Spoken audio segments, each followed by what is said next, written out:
Hello everyone, welcome back to the channel. Today I'm going to show you guys the easiest way to get the best score in the Aegis challenge. So we're going to be using Elizabeth and we're going to be using Magaki because both these characters are blue, both these characters are UE characters, and both of these characters are going to have an advantage of the first phase of the Aegis challenge. Now, when you look at the strategy info of this, you can see we're going to start with red, green, and blue. So unfortunately, because blue is the last, Shinwoo won't have an advantage until the very last phase, which can be a bit of a pain because you really need to stall the timer in order to be able to use them at the end of the fight. Now, I'll probably try and do a video in the future with Shinwoo, but today we're going to be focusing on the blue characters because in all honesty, guys, at least from what I found from my experience of playing this game, the very first team is the easiest team to always do the most damage with because you're just starting off with them instead of having to stall that timer. It just makes things a whole lot easier. Now, we want to get down to right here where it says where the boss periodically becomes a giant and obtains Omen of the End effect and up to 20 stacks.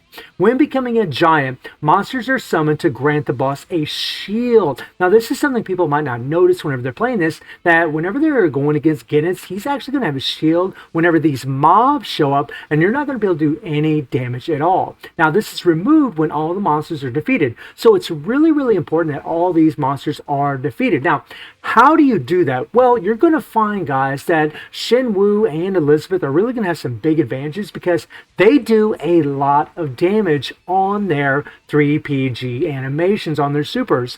And because of that, they can empty out all these mobs in one final blow, which really helps to do more damage to Guinness because he won't have that shield. Your ultimates, whether it's even Shinwoo or Elizabeth or other characters, is the way to bypass this, is the way to eliminate that shield so you can do the most damage. Now, on top of that, you're going to have to apply a bunch of stacks of dot. So if you read here, removes Omen of the End effect when one type of all continuous damage reaches max stacks before Omen of the End reaches max stacks, and the boss will be overloaded, right? Now, a really amazing character for this is Leona. You're going to notice that I'm going to put her on both my teams because I've noticed, guys, I've done this quite a few times with Leona on the team. You can just cause Guinness to go into the groggy state super fast. She is so good for this thing that it's not even funny, guys. She really breaks Guinness or causes him to go into that groggy state, which makes it a lot easier to do a bunch of damage to him. Yeah, she's not going to be the best support by no means. She will give increased target damage received from her skills, but she's not going to be the best support. However, because she can cause Guinness to go in that groggy state, you'll find that it's very consistent as far as doing damage. These numbers that I'm about to show you, I can do fairly consistently with the teams that I am going to show you. It's actually pretty nuts. And as you guys can see, we got Magaki in the leadership, obviously, because he does buff up himself, the fusion fighters. And then we have Cosme and Leona. Cosme, obviously, for the support buff. She's going to be the support dealer, and she's a blue. If you have her at A5, A6, A7, that's going to be more of a bonus. And if you notice, guys, I don't even have any plugins on her. If you're to put plugins on this character, if you put momentum, and that's the thing to be looking for in these plugins, you want to look for plugins that have momentum on them, because if they have momentum, you're going to do a lot more damage to this boss, right? But that's really what you're looking for, and Phantom Attack. If you see Phantom Attack, you see momentum, that's going to be a good way to go for your plugins. If you just want to buff up the damage of the plugins, then obviously you got to look at what the plugin actually buffs up regarding the character that you're actually using. So like in Magaki's case, it would be the first skill. In Elizabeth's case, it would be her 3PG, right? The two characters that I'm about to show. But really what I'm looking for is momentum. Momentum will add a tremendous amount of damage. So if you have a UE character and you have them leveled up, then that's going to make a big difference. You can see, guys, that I'm just using this set here. Now, you don't have to use this set. You can use whatever set you want. It really doesn't matter as far as the support, at least with the teams that I'm showing you, right? It doesn't matter at all. You can put whatever set that you want. Cosme will stay alive, guys. She does really well against Guinness, even at a lower level, I believe, because she is a blue. Now, in one of the runs, I'm going to be using her 3PG. The way that I'm going to do this is I'm going to use one damage dealer as a damage dealer,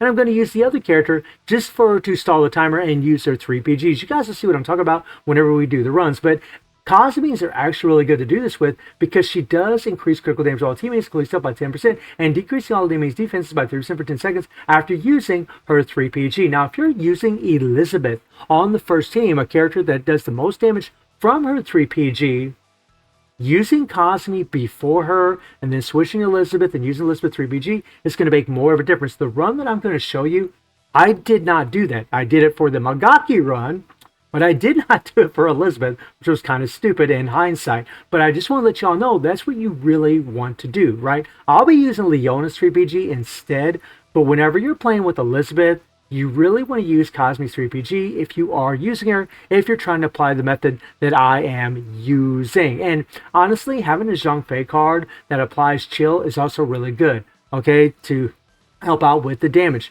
Now, Leona, I'm just using her regular set, guys. And again, this doesn't really matter. Leona's actually going to have quite a bit of survivability because she is a blue. She just does really, really well against this boss. And I'm telling you, she really causes Guinness to go into the groggy state super, super fast. A big benefit to both these characters that I'm using as supports is that you do have nuts that you can apply to them. You can apply nuts to these characters. You guys can see that I've been doing a little testing with some other characters as well, but Cosme and Leona, honestly, for the first team, are super, super good. Again, Leona is not going to be the best.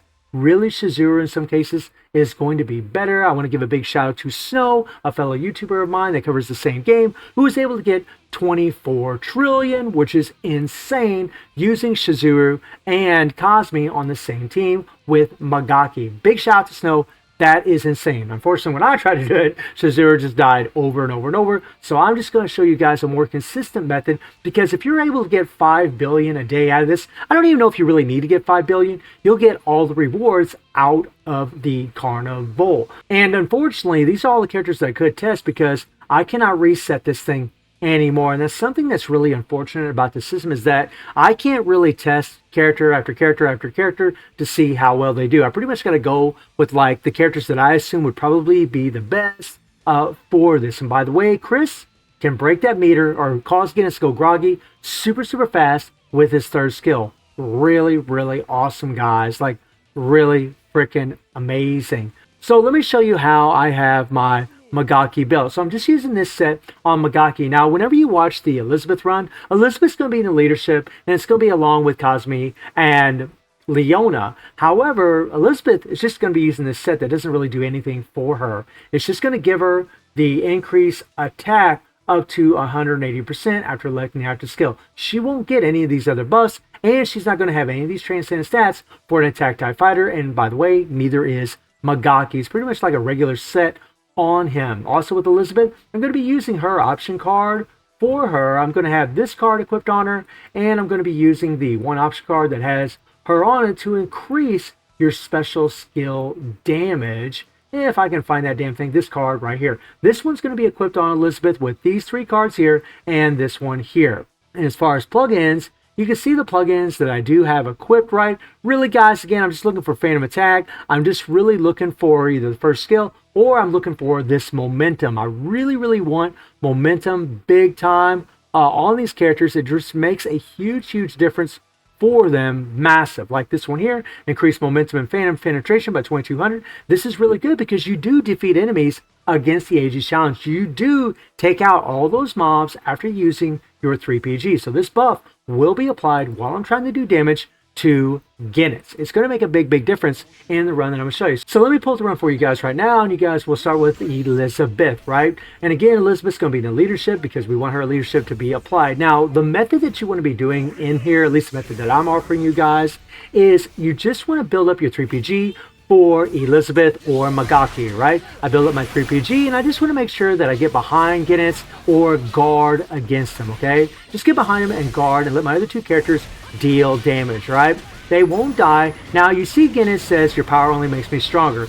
After he does this, go into your 3PG with Elizabeth. Once that tornado disappears around him, go into your 3PG and you will eliminate all these mobs on the screen. And then Leona and Cosme will actually cause Guinness to go into the groggy state. This is very, very consistent. And then I just run through Elizabeth's skills and I make sure to do her default because that thing does get buffed up from her UE skill, okay? And I'm building up the Phantom State bar while I'm doing it. Now, if you notice, right after I used all my skills with Elizabeth, I switched to Leona, did her 3PG, and now I switch back to Elizabeth. I'm going to do the same thing, right? Whenever Guinness says your power only makes me stronger, then I'm going to go to 3PG after he gets fully big, right? We're going to eliminate everybody. Now, I actually got a little off on this run, right? You see the mobs out here? This actually screwed me up quite a bit, but you got to take out these mobs before you can do damage to Guinness, so that way that shield disappears. So I kind of screwed up. This wasn't a perfect run by any means, and yet I'm still going to be able to get 5 billion with my A6 Elizabeth. So that's pretty damn awesome, guys. That's really, really good that she was able to do this. And she would be able to do more if I would have been using Cosme's 3PG before I used Elizabeth's 3PG. I would have been able to do even more damage that way, right?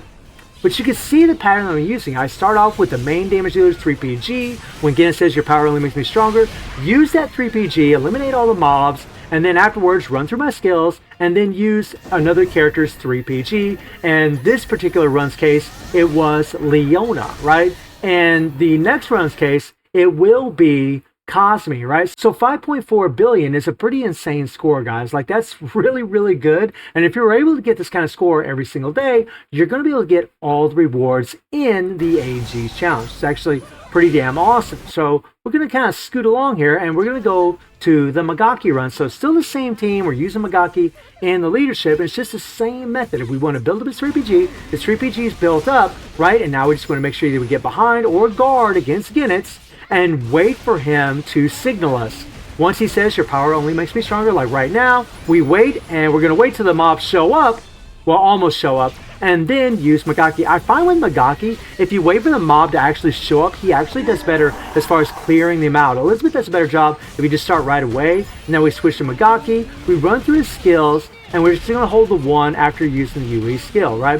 We're going to try plowing damage while Guinness is kneeling down. We keep using Magaki, and once Guinness starts to stand up, switch to Cosme and do her 3PG. Now, I should have just hit her 3PG automatically, right? I tried using some skills, but I should have just hit her 3PG automatically. And then after this, Guinness will say your power only makes me stronger. Once again, he has a nice little set pattern of what he does. So you can see that he's saying it right now. Okay, so we're back to Magaki. We're going to do the 3PG while all those mobs show up. We defeat all of them, and now look at this. Now look at the damage that we're going to be able to plow on, right? Now you might have to do this a couple times depending on, you know, what Cosme actually does as far as getting the maximum buffs from her. You can always switch to Cosme, run through her skills, and then switch back to your main damage dealer if you have all the nuts applied to Cosme, right? You can do that as well. Really, the way that I'm doing it, you really would only need like Cosme and Magaki's nuts, you know, unlocked, or if you're using Leona instead with the 3PG,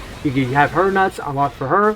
So you guys can see that, you know, 5.4 billion or 5.5 billion, right? Pretty damn insane, right? Able to get the score that we need to be able to get the maximum rewards out of the carnival, right? Really, really good, guys. Like Magaki does super, super well, and I guarantee you can do a lot better. Like I said earlier, I misspoke earlier. I said Snow got 24 trillion, but 24 billion still.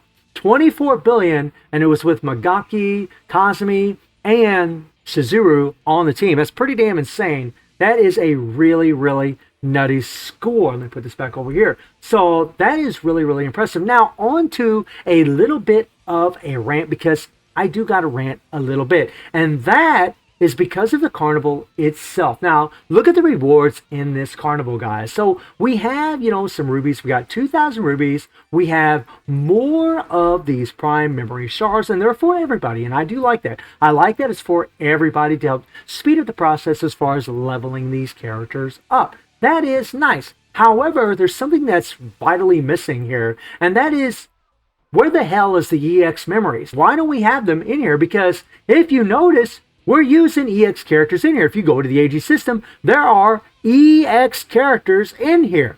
So why in the hell are we getting a leg up with these EX characters? It doesn't make any sense to me at all. How can we level them up? We don't get them in the banners, right? We're not getting them in the banners right now. How are we supposed to get generic memories? So unless Netmarble finds a way to give us generic memories or give us to them in a carnival, and this aggravates me because there's a lot of people who are on the brink of getting their characters leveled up. they're on the brink. Maybe they have like a level 90 Cosme and they're trying to get her to A1, so they have the Awakened skill available. So that way they can use, more of her skills more often, so that way you can cause Guinness go in the groggy state a lot faster. Or maybe for one of these other characters, right?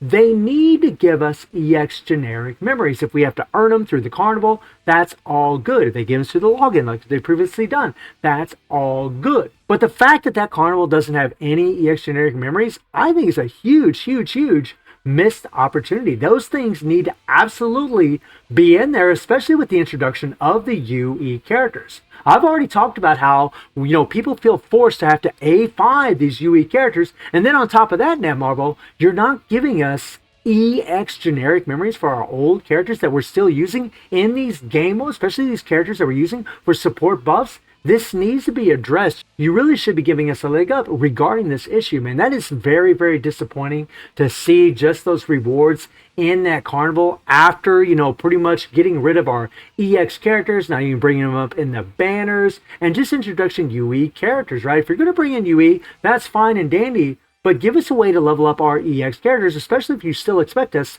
to use them in these game modes. So guys, let me know what you think about the Carnival. Let me know how you're all doing in the Aegis Challenge, what teams you're using. And I do stream on Twitch at 9 p.m. GG+7 time. Link is in the description below. And I hope you enjoyed the video. Thank you for watching. Y'all take care and have a good one. See you, everybody. Take care.